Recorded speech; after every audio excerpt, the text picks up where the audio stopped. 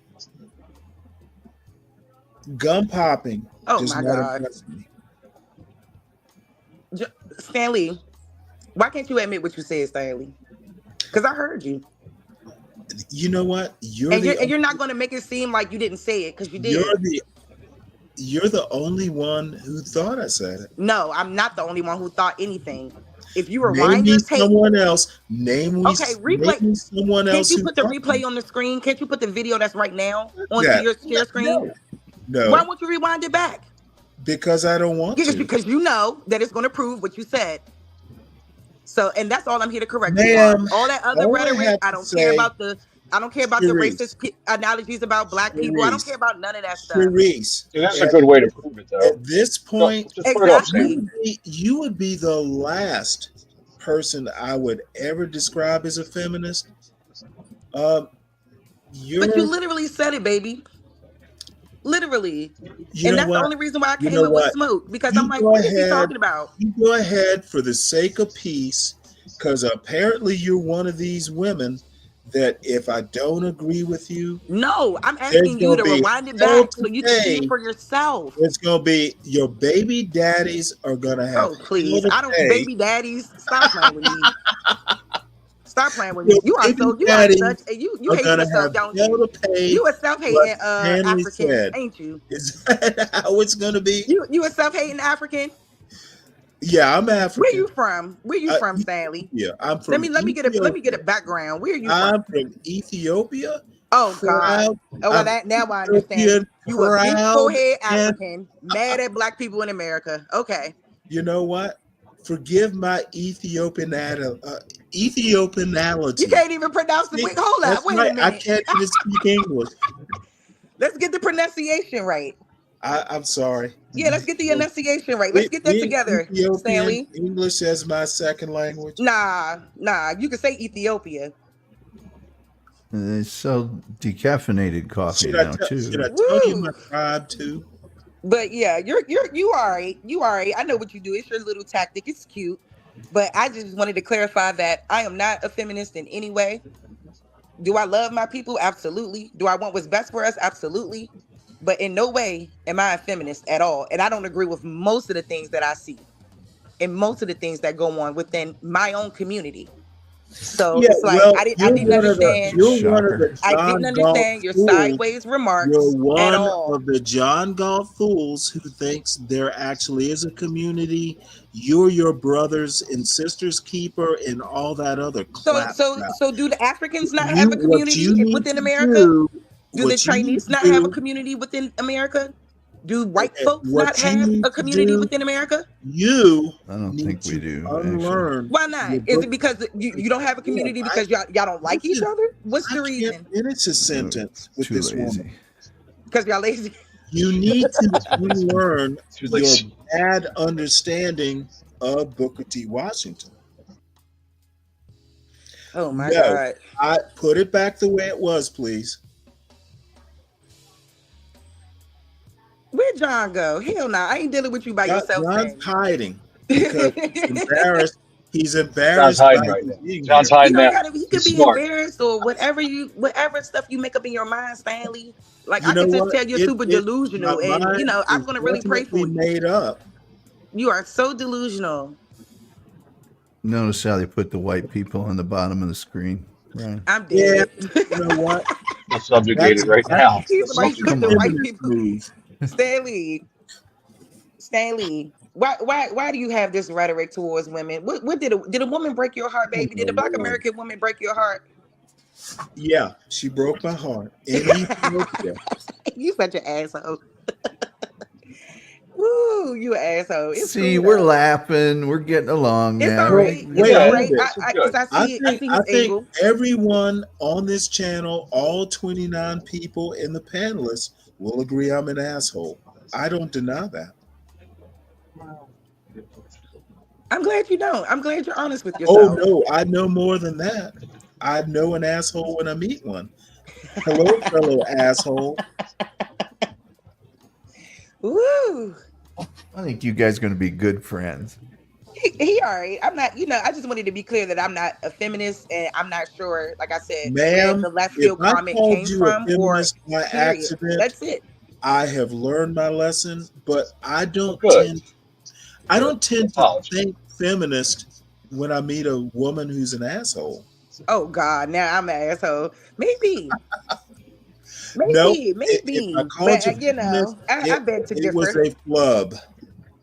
But hey, I beg to differ. Just I think I'm a apologize, sweet Sam. girl. So But now I you're don't a take no feminist? shit like no one should. All right. You know what? I won't even bother. I called you a feminist and I apologize. How about I that? appreciate that. Will there be peace in the household now? Yeah, for sure. Yeah, I figured as much. Now spit out your gum and be human. Be quiet. Be quiet. Stop saying that. You want your balloon back? Stop spewing racial stereotypes and stuff. None of that is cute.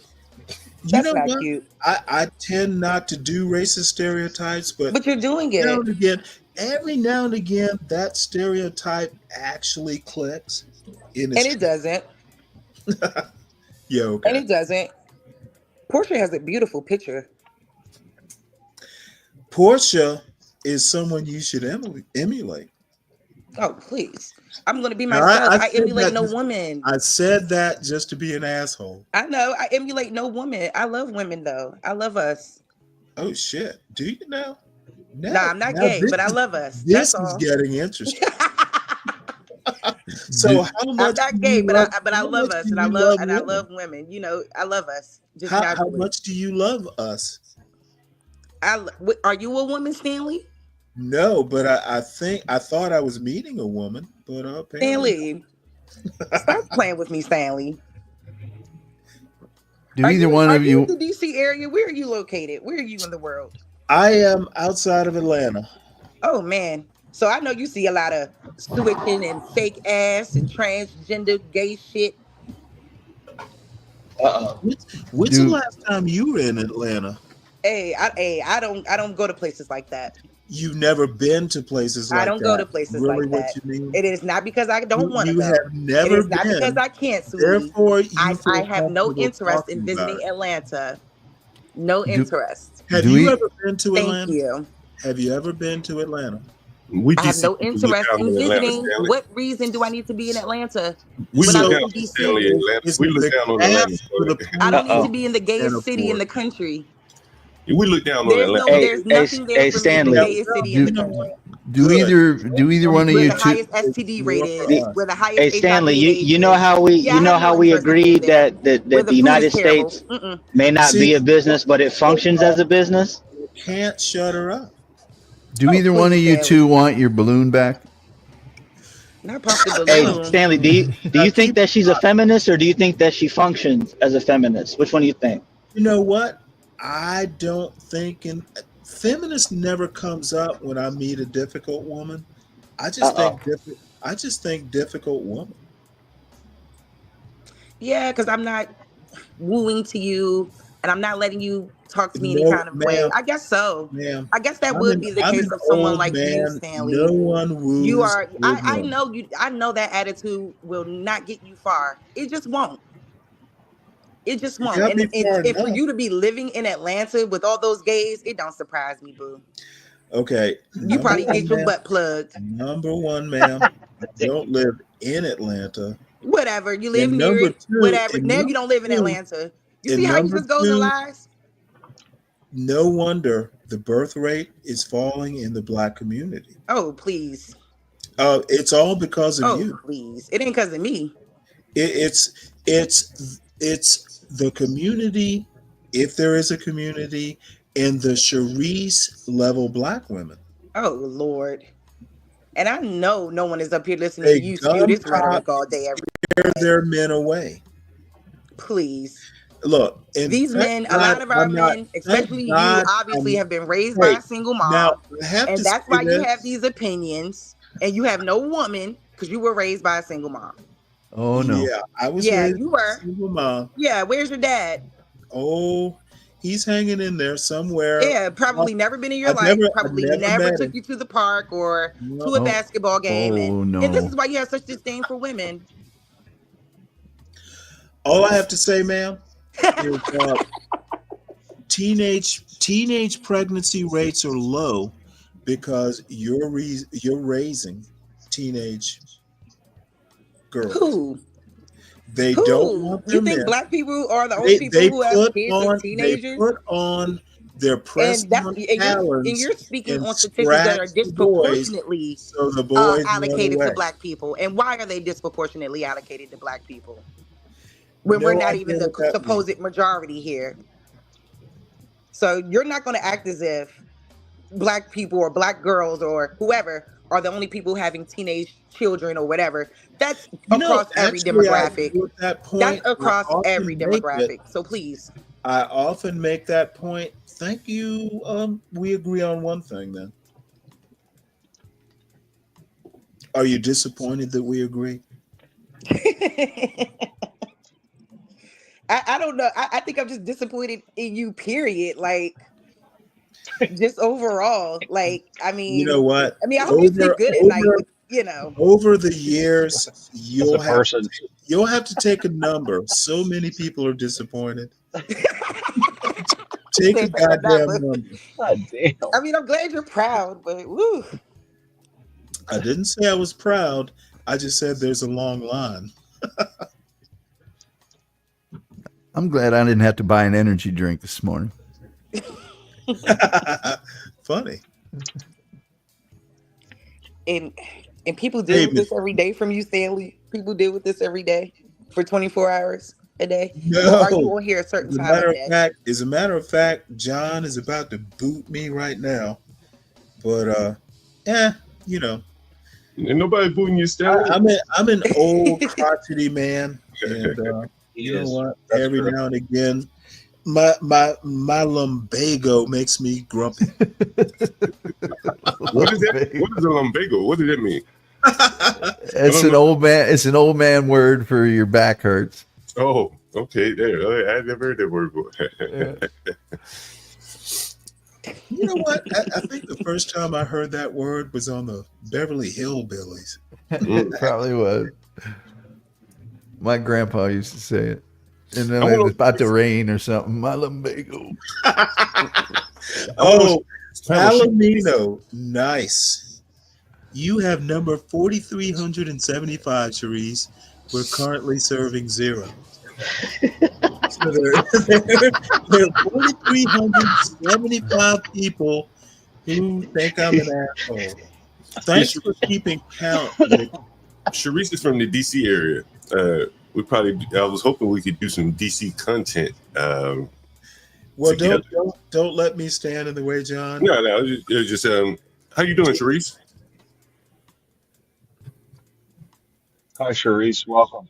You got her mic off. You got to call her a gum popper, or she won't answer.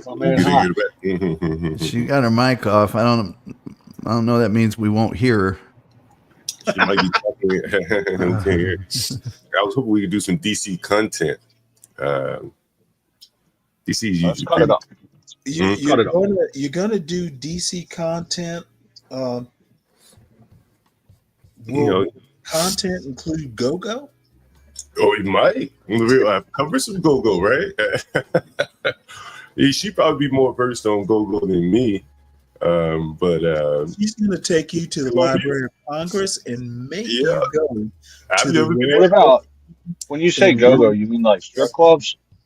No, the music. It's like local music. Wait, Ryan, you don't know what go-go is? I just know where the Camelot is. That's the only strip club I know. Sorry, guys, I had to walk away. My bad. I'll be right back. Go-go dancers are different than strippers. They don't strip. They just twerk and do all sorts of gyrations. Oh, I got you. Okay, my bad. I mean, I know I've been to the Camelot, right? And there's a certain kind of music that goes along with it, too. You know what? You were an altar boy till you were 32, weren't you? Who, me? No. Yeah. No. Okay, so I used to go to strip club, but only because the customers wanted to go, not for myself. Yeah. I just take clients there. And I just read Playboy for the articles. Oh, I'm just saying. Yeah, Sharice, I didn't really like it that much. I wanted to do some DC content with you, if possible. Real estate, gentrification. DC's always in the news, always some good topics that, pretty interesting to people, no matter where they are typically. She stepped away for a second. She said she'll be back though. Oh, okay. She needed a new pack of gum. Yeah, I thought she said she was back. Okay. That dentine wears out quicker than you might think. Dentine doesn't pop right. you gotta get Hubba Bubba. Or double bubble. All right. Well, apparently this is. Shout out to y'all that are gonna catch this later. Shout out to y'all. This was great. No, this sucked. I don't usually lose my temper with It's like the stand conservative in you. I was really disappointed. Just bubbled up. You couldn't take it. I was disappointed. He's conservative. It's like this. It's like the stand conservative in you just was bubbling up. You couldn't help yourself. You know what? Look. You need to understand how warriors work. I pick up the best weapon. Remember when you in like junior high or high school, you get in a fist fight with somebody and then you end up being friends? I think that's what's happening here. Yeah. Yeah, that's that whole eat, sleep, fight, bust thing. Yeah. Somebody said with the A4. I'm in the A4 right there. Hey, Beef and Brock, what's up, man? Yeah. I'm in the A4 right now. I would love to start in the A field. I would cover the eighth enough. Have to branch out a little bit. Dave, initiation? What is Beef and Brock know about Ward 8? I've heard of Ward 8. It's southeast where I'm sitting right now. Or Baron Barry's old territory. And now we have a trail like the little midget guy. Maybe about to go to prison. All right. Well, I was talking about the Alien and Sedition Act. Oh, yeah. I literally was. And then I got totally derailed. It's going to become a thing. But I guess I'll save it for tomorrow's show.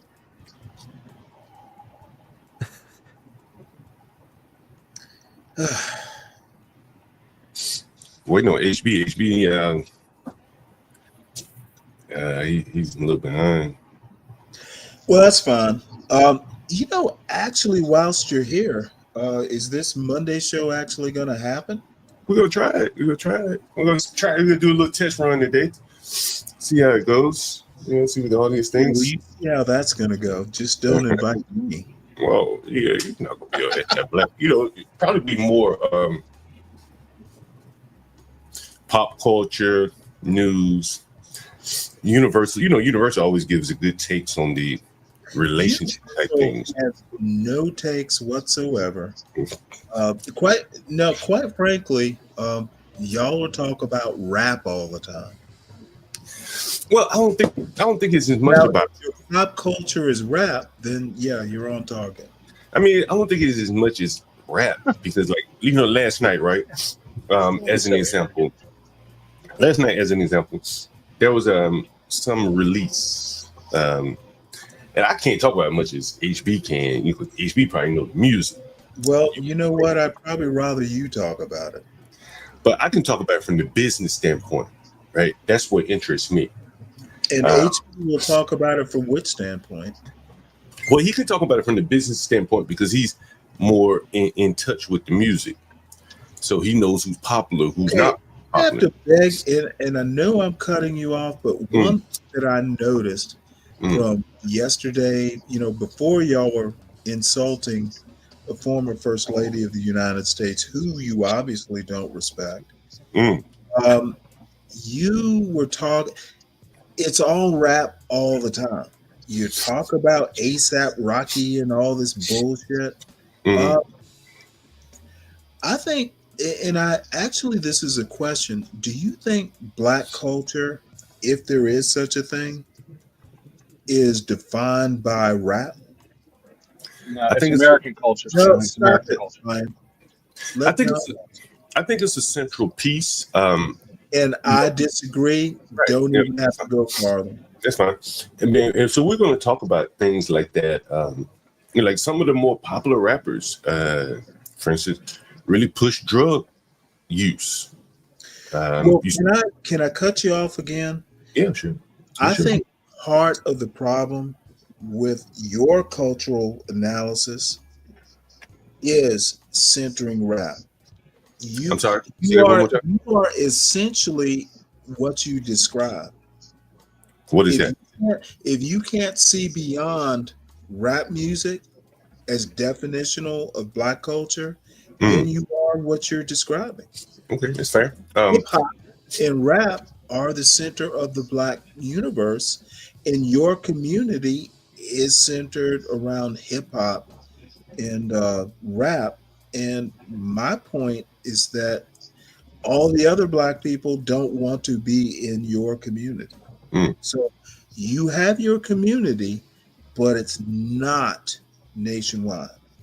Okay. Essentially, you're describing two different ways of being Black. There's hip hop Black, and there is normal Black. Okay. Okay. Now I'm calling mine normal, but yours could be normal.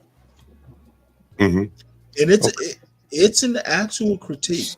If all you want to talk about is the goings on in Walmart and Kendrick Lamar, and you're limiting the Black community, you're not expanding it, and I'm arguing you're not even critiquing it in any meaningful way. So that's, however, let me know whether it's 7 or 8, so I know how to plan my show. You don't have to strings. We can run more than one string. 7 or 8. You don't have to run more than we can run more than one string. And you know what? I'm not going to compete with you, motherfucker. I'll get no numbers. I don't think it's competing with us. It's technically because there may be people that don't want to hear the rap conversation. You know what? There may be people who want to hear other things. Like it's just it's interesting because I never looked at it that way, and I know people do. It's like CNN has probably 25 channels under their network banner. Yeah, some of them compete with each other. And, there is some, what do they call it? The term where they eating off of each other, cannibalizing. But then there are people that only watch, I don't know, CNN too, or there are billions of people in the world, and I don't think you're necessarily competing with any one streamer per se, unless you're trying to do the same thing he does. Then you're competing with him. That's just the way I see it. But there are billions of people in the world. You may log on to YouTube at any given time. Well, that's a good point. You never know. Like shit, people jump in your panel that don't come on any other time. Yeah. And people I've never seen, like Uncle Fatty, I've never seen him come up when I'm here. But he seems to come up much more when you're here. Same for Tom. Even Free Zone Lou, Deacon Dave. Maybe it's just the time of the day or whatever, but they tend to come up more with you. Yeah, I get mine's time of day thing. I'm watching, but I can't, I was on a panel yesterday, man. Real cool panel. Let me see if I can. Damn, I forgot the name of it. Oh shit! Was it a panel of Sharices? Nah, it was actually. Oh, you're back. That's out of him. I wanted to tell you. Let's go, Stanley. Let's go. Stanley, stop with the shots. Yes, ma'am. Yeah, I called you, ma'am. But y'all held his own on my panel. Is calling you ma'am accusing you of being a feminist? That's not what you said. She must be a feminist or something. All right. Well, John. That John was literally your comment. Let's not. Maybe not in the context right now, but then you did say it. So that was there'll my be only other, smoke with you. There'll be other shots, ma'am. That was my only. Look, what do you have against women? What do you have against a woman like myself? Because you know what? Your commentary is really warm weird up to me. I'm starting to warm up to you. But I wanted to talk about what you guys were talking about Well, as far as hip let hop. John talk. He's on a roll. Oh no. I was just gonna say I was on this panel yesterday. I'm gonna put it in the chat. It's a pretty slick YouTube channel. The name is John Ward. They do something similar to what we do. Like they take phone calls. Nice little layout, overlay, or whatever you call it. It's pretty slick panel. I put the link in the chat there. There it is. There. You know what? Universal, can you hit the panel and explain this comment? Charisse, I unlike many of your soul brother comrades, I hold no preconceived notions about what a black woman is or should be. So that's yeah. We were talking about if there's a black community or not, and I think you made the statement about y'all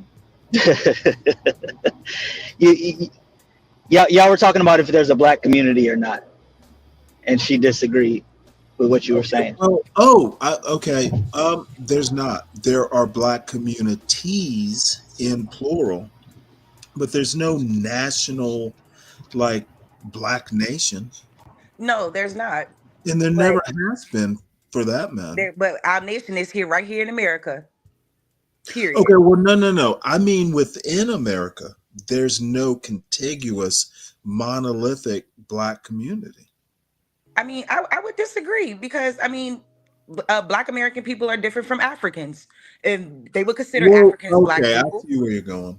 So I feel like there is, in a sense, a form of community. And not only that, a cultural phenomenon, because if you look around the world, everyone wants to dress and look like so-called black Americans. Okay, we're approaching this from two different ways. You're thinking more pop culture. No, I'm thinking culture in general. No, well, you because can think people do want to dress like us from all over the world. I'm describing the culture. What you're describing is not black culture in general. That's not the way our unique, authentic style, our unique, authentic music. Okay, have you ever heard not black culture? Have you ever heard the term boule? Oh Lord, it was infiltrated. Yeah. So tell me, things were infiltrated, but you can't take away from the originality. Lord, won't let me finish. No, I'm just saying. I'm just trying to finish my point out. Is that you can't take away from the originality is all. Okay. And whether it was infiltrated or not, it's still authentic to black Americans. Okay. And people copy it. Is black boule not authentic to the black community? Most people don't bang with boule behavior. Most motherfucking people don't think.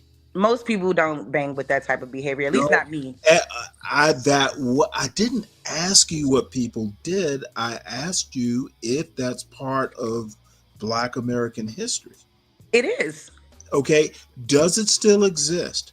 Yes, it does. Is boule, and there are still people, if you go to, the fraternities and all that, they are not the same thing as hood culture. There are intersections, but you can't say Alpha Phi on the University of Georgia campus is the same thing as the neighborhood that's 2 blocks over. No, that's not what I'm saying, Stanley. Well, no. Well, I'm asking you if you're saying I'm just saying that whether it's the same, then there is no contiguous monolithic black community. You just said there's not. But did you just not make the point? Did you just not make the point that it's a part of, quote, black history, black American history, whether people are affiliated with said groups or not? Okay, hold on, because most of those people still come out of hood-like neighborhoods or come from South Carolina, North Carolina, Georgia. Now, when they go and choose a certain ideology, that's a totally different thing. Are the blacks? That's a totally different thing that you're saying you here. Understand? Are the blacks obviously? Are the blacks? Don't say the blacks.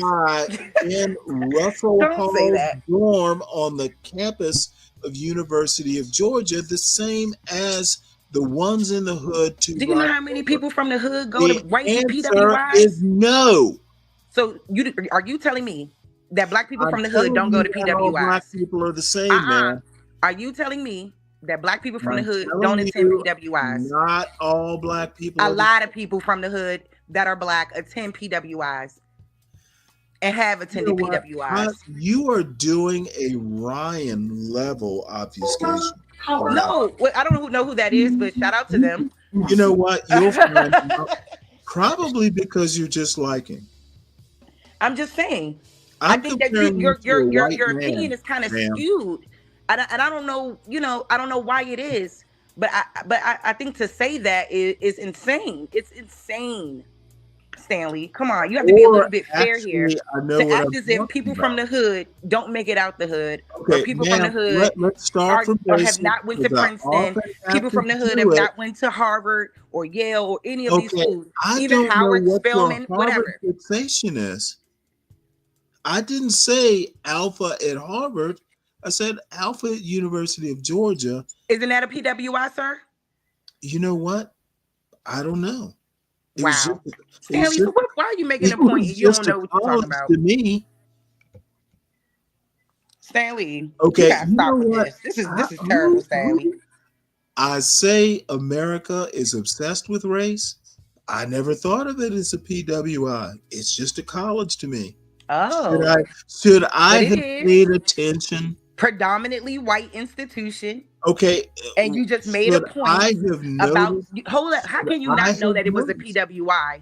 And you just literally made a point about the alphas being on that particular campus and not having affiliation with the hood. It was not whether Georgia was a PWI. No, but you're making a point about a black fraternity on a white college campus. Okay, they're not the same blacks. Wow. To use a crude term. You don't know that. Oh, I do. You don't know that. You don't know that these people didn't come from the hood. You don't know that. So you know every last person in the fraternity's background? Ma'am. I'm just saying, you know every person I'm just saying, in a fraternity. Are you in a fraternity yourself? I know a lot. Are you in a fraternity? To have Stanley, are you an Omega Psi Phi? Part of I know it personally. Are you in a fraternity yourself? No. Okay, so you probably shouldn't even speak on it. Nope. But I did go to the University of Georgia. So you know it's a PWI. Stop playing games. I never thought of it. Now, don't play. It was years and years ago. Don't play though. Why are you playing? Hey, we called them I got into colleges back then. but you know the difference between predominantly white institution and an HBCU, correct? I refuse to take your point of view on this. I'm just saying, you know the difference between an HBCU and a PWI. And you know the difference. That there's you weren't going to Howard University. Well, according to some people on this panel, Howard University is basically a nunnery.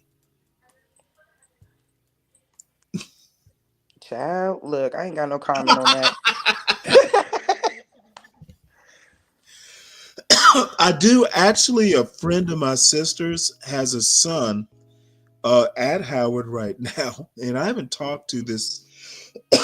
I have to get in contact with this woman and ask her about her son's Howard experience. He's the same age as my son, and I didn't realize I hadn't talked.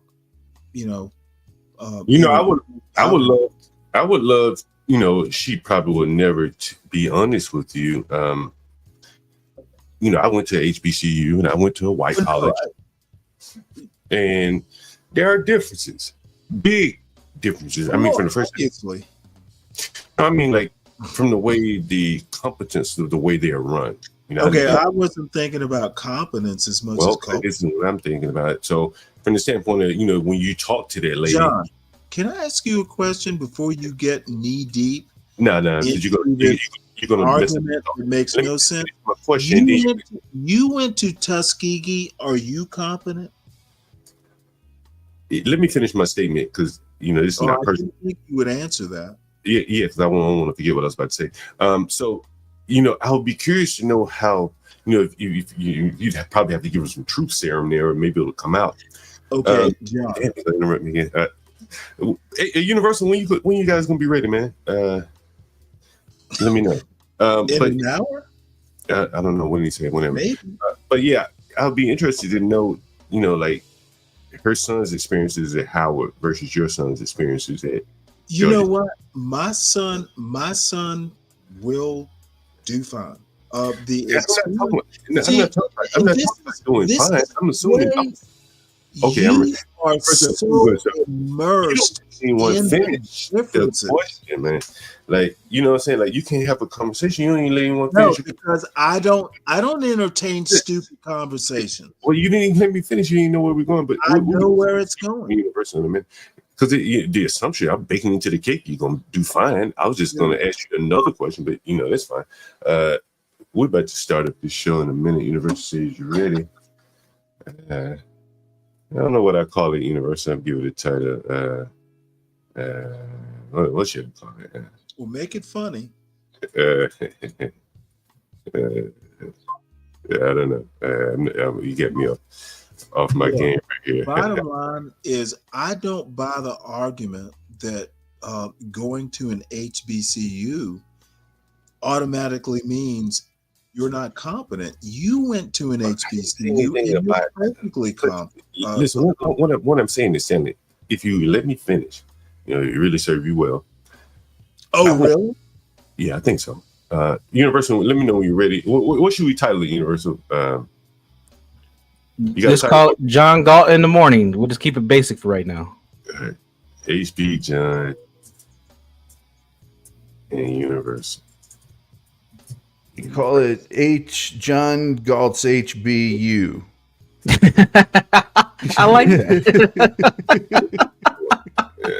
Since we're talking about universities and institutions, why not? It may be the black education we all need. HBUJ. Not understanding what they're for. Maybe we'll get into this on the next show. What do you think about that, Universal? Yeah, I think that'll work. Force, you got a topic for us? Sweet 19. You got anything for us? Another topic, but without disingenuous Stanley, no idea what that means, man. So you go and drink your sweet tea. Let me know when you're when you should be considered serious.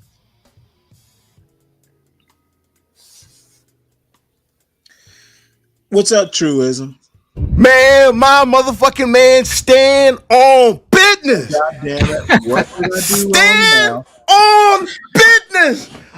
Yes, that's what I'm talking about, baby. That shit was a fucking amazing. Even in the midst of fucking daggone oppression, you stood 20 motherfucking toes down and was not going down. My man, stand on business. That's what I'm calling you that from now on, forever, baby, forever. Motherfucking stand on business. Yes, baby. That's what I'm talking about. Never bend the knee. Never bend the knee, baby, ever. That's what I'm talking about. Stay black. Stay black, Stanley. Yes, sir. Yes, sir. Okay. Yeah, I fuck it. That's what I'm talking about. That's what I'm saying. Yeah, baby. Yeah. Go for it, baby. That's what I'm talking about. That's what I mean, baby. Stand on business. My man. Y'all motherfuckers thought I wouldn't. Stand, that's what I'm talking about. Style on these niggas. Style on them, baby. Go ahead. Talk your shit. Talk your shit, nigga. Go ahead. Okay, well, this is a joke, right? No, I ain't joking, nigga. I'm motherfucking serious. This is the blackness that we need right I'm here. serious. I'm serious. Man, All right.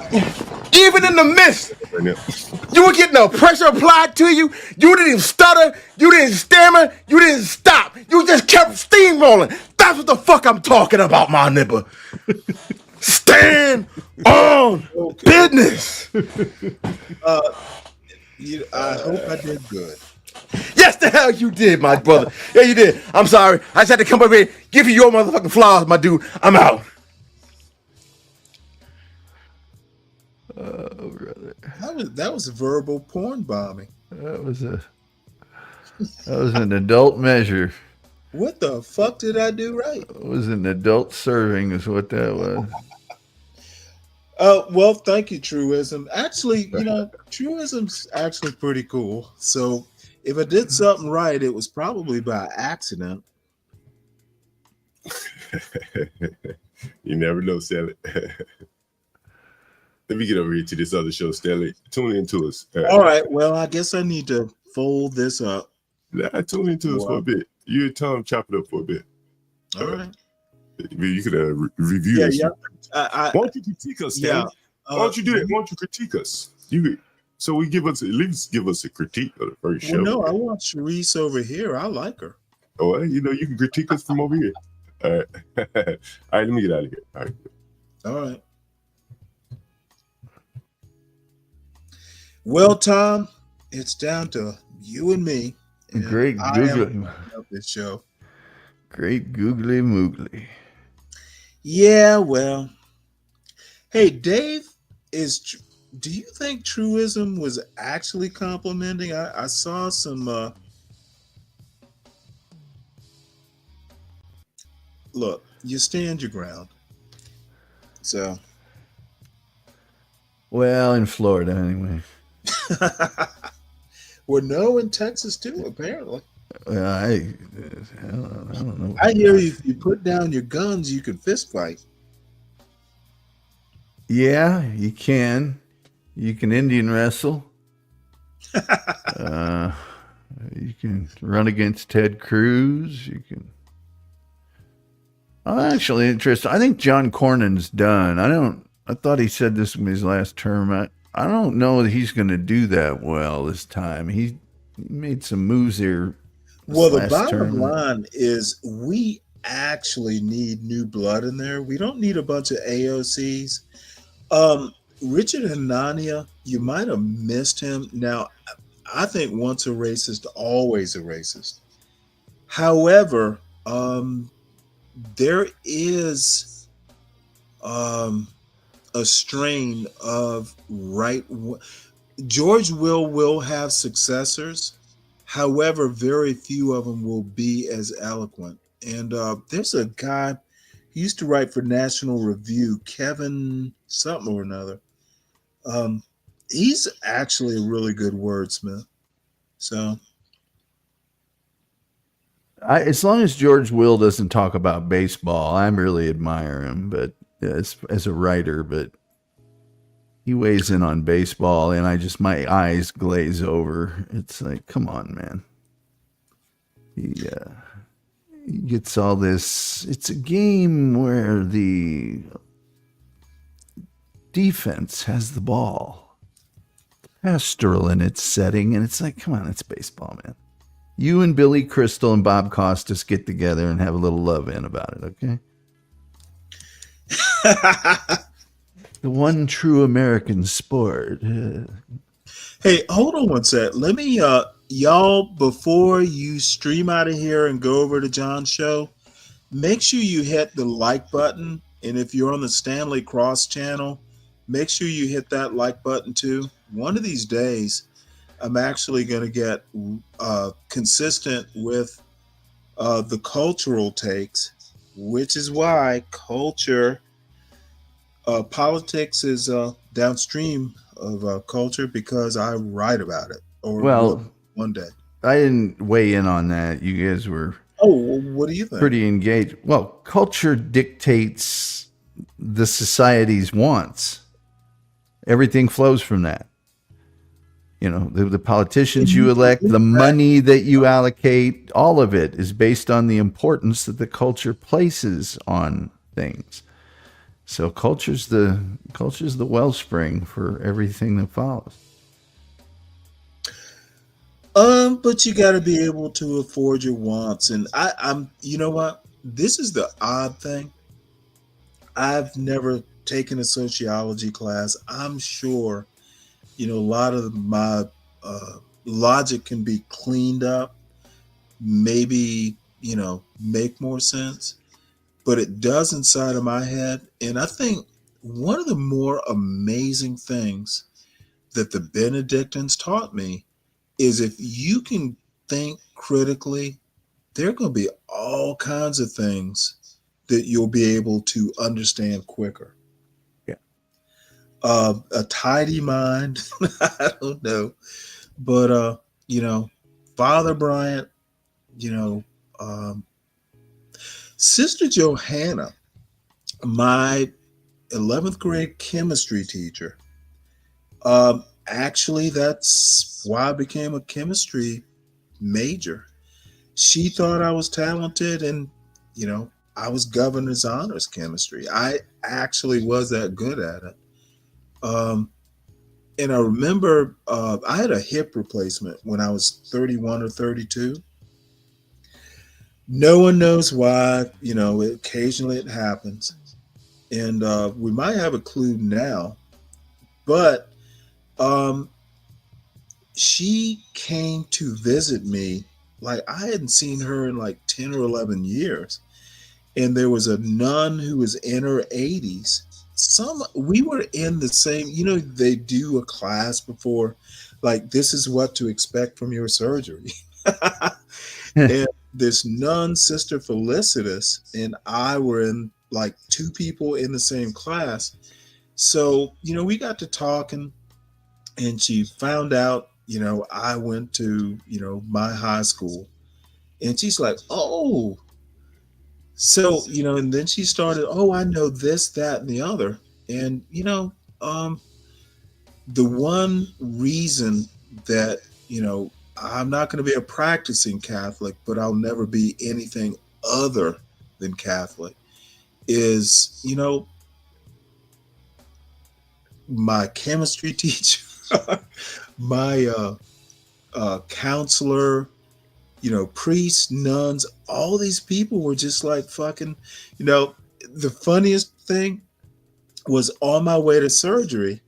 You know how they'll shave you, getting you prepared. Oh, yeah. So I look up at the name tag of the nurse, and I'm like, are you my classmate's mother? She's like, no, I'm his aunt by motherfucking, I knew all these people. That was a Catholic hospital. So, Yeah. So that kind of cooked the books. But you know what? God damn it. If I have to be any religion, and it's going to be Catholic. These people are great. And it was a pleasant experience. My wife's family accidentally drifted into a Catholic family.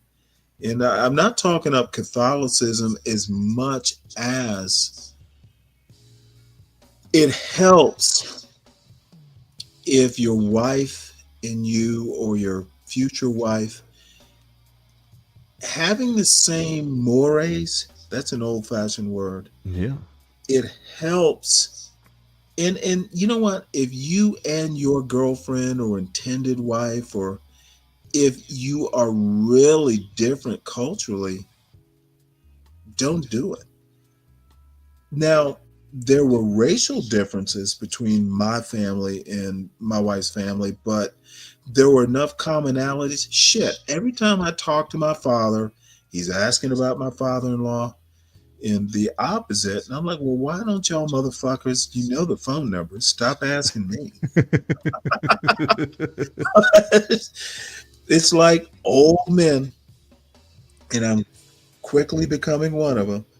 But there's such a thing as the point isn't don't marry outside of your race. Don't marry outside of your culture. Yeah. Or, I'm not saying it can't work, but it's a lot more comfortable. You don't have to fuss. My wife was like, well, I was like, my son needs to, be raised Catholic, go to Catholic school. And you know how my wife diffused it? Well, Stanley, I don't have a problem with it. Are you going to take him to church? She diffused that shit in a few words. Yeah. Well, I thought you were going to do it. She's like, no. Yeah. So, thusly, the conversation never came up again. She diffused me in about 5 words, and that is impressive. You know I'm talkative. Yeah. With people I like. All right, Tom, have I bored you to death? No. Sorry, it was contentious. It was all kinds fine. It's impossible to make me not happy today. I like that. Ever since yesterday when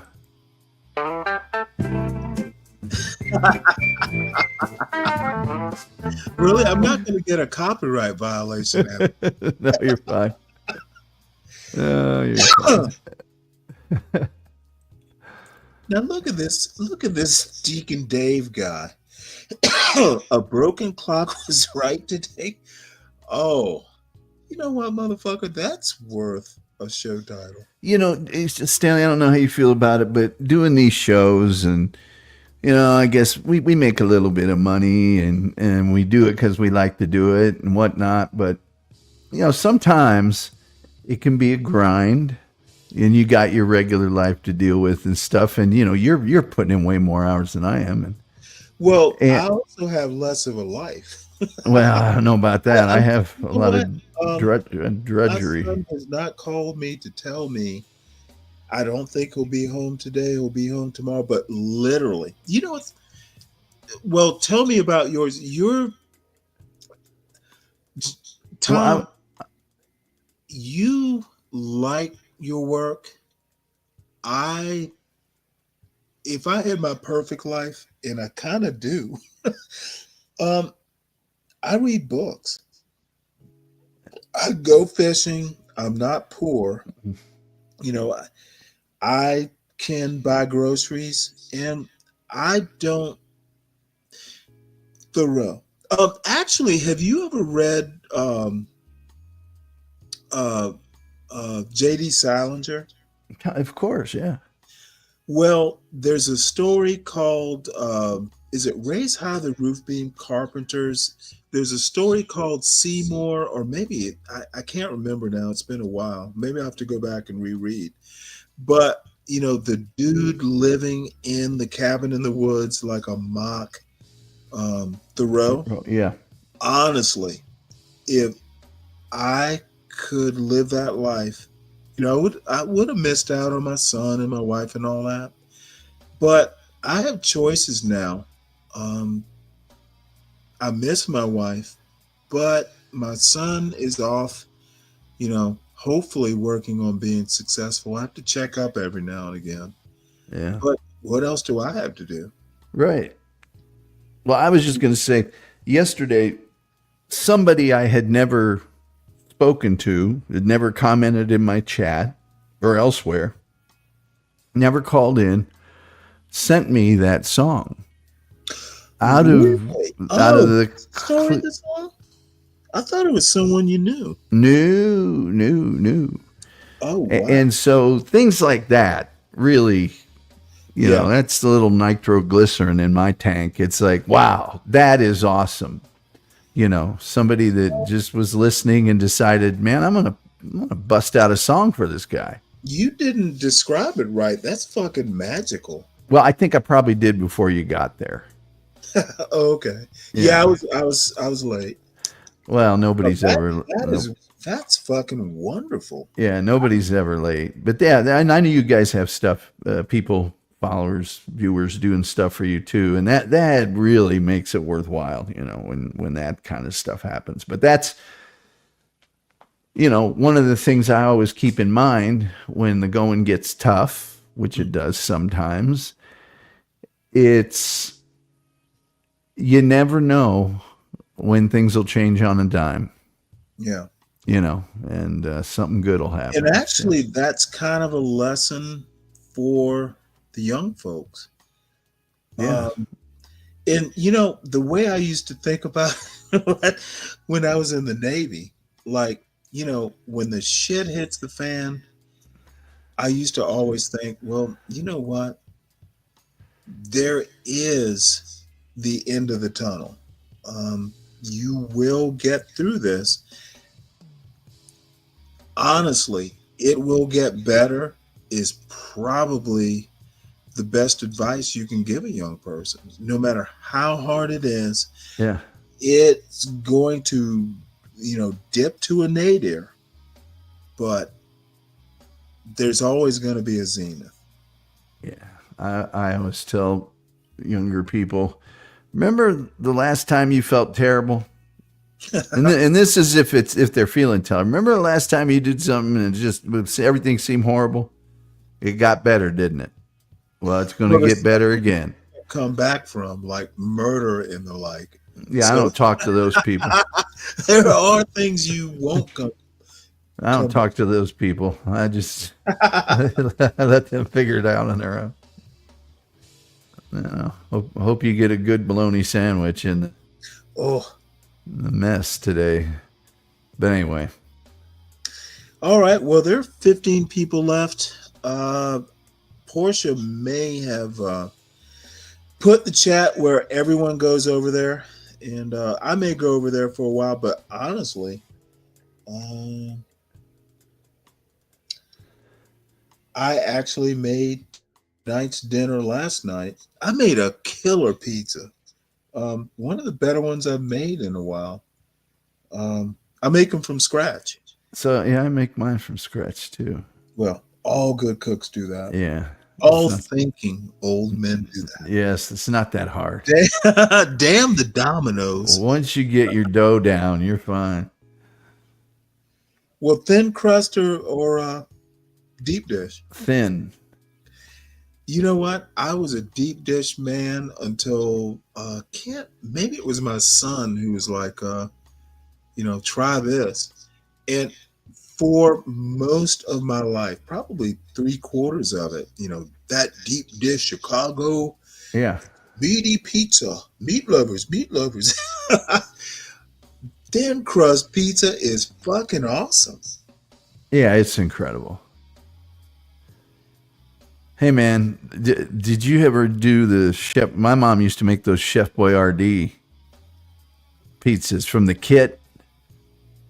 You know, I know my parents did, but I don't remember how they tasted.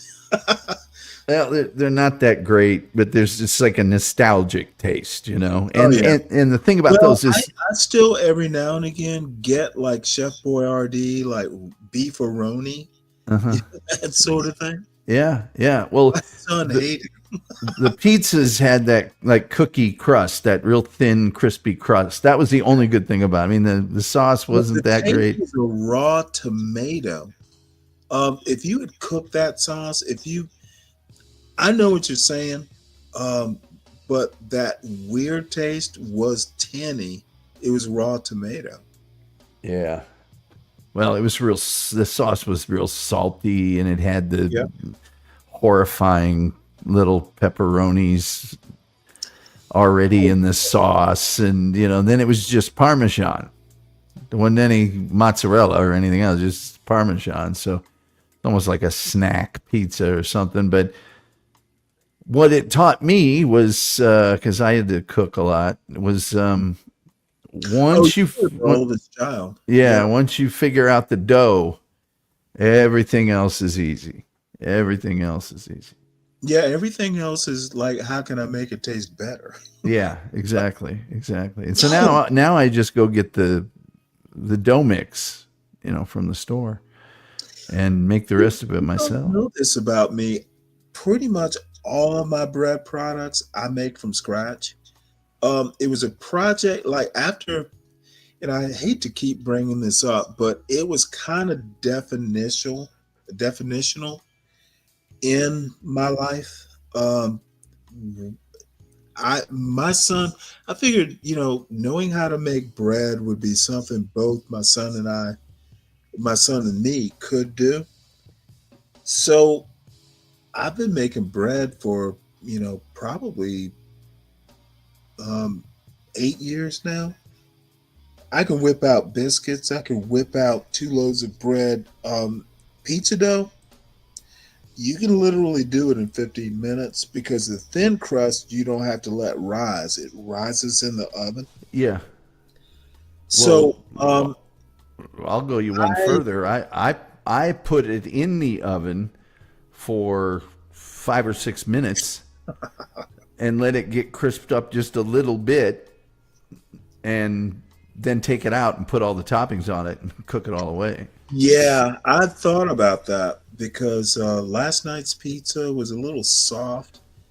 Nope, that's probably going to be the next thing I do. It's a pre-bake. There's a term for it, a baking term for it. But Yeah. Might have to start doing that, Tom. Give it a shot. See what it does for you. Hey, can I play my song for 60 seconds as a promo?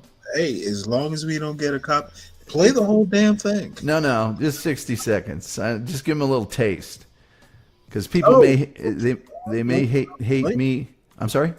Let's drop the link. Oh yeah, What's just the type. topic? Is it? It's overrated, underrated. Yeah, probably gonna have to hop in there, and I'll unless I'm asleep, we'll do that. You got a request for something we can say if it's overrated or underrated? Not really. Okay. I'll go chef's choice. All right, this is the new theme song for my show. Those of you who've ever been there, and I don't recommend it, but here you go.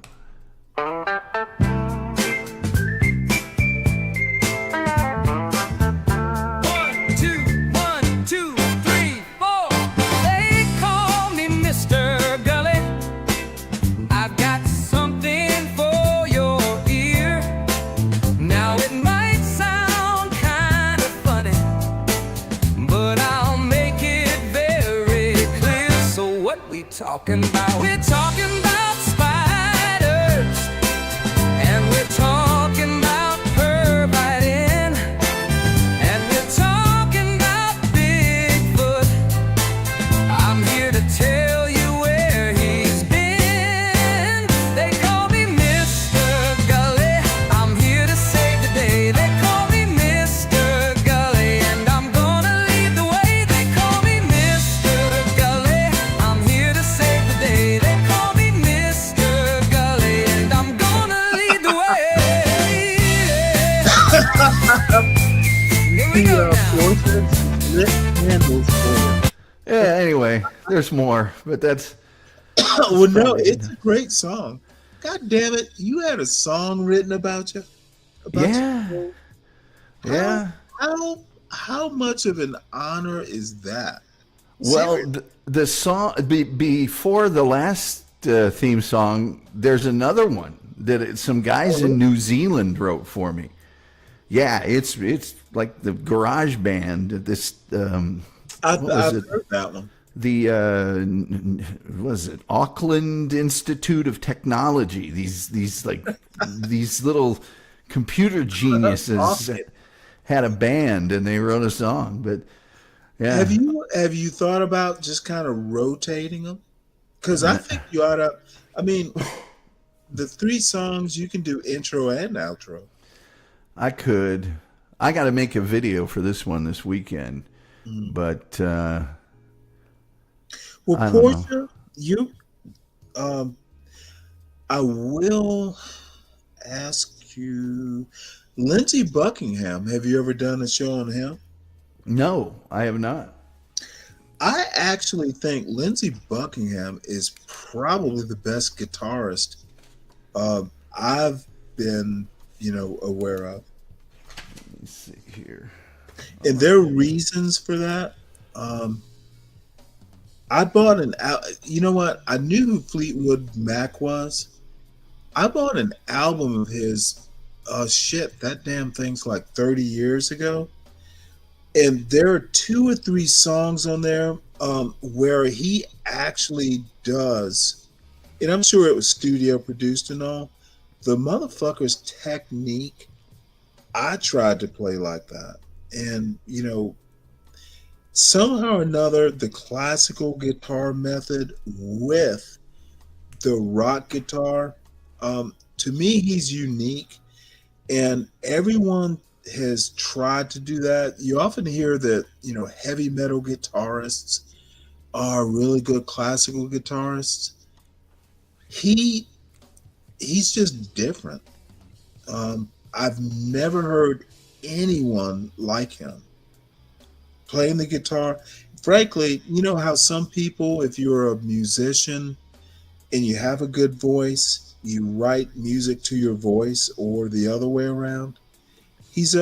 In my mind, he's about the best I've ever heard do it. Now, there is a young lady. The other thing you need to look up, Carolina Chocolate Drops. There's a woman named Rhiannon. Rhiannon, it's either Rhiannon or Rihanna Giddens. That woman, I would marry if she ever said, Stanley, just call me on the phone. Tell me, Stanley, I'm going to marry you. I'm going to go, yes, Rihanna. That woman is fucking brilliant and beautiful.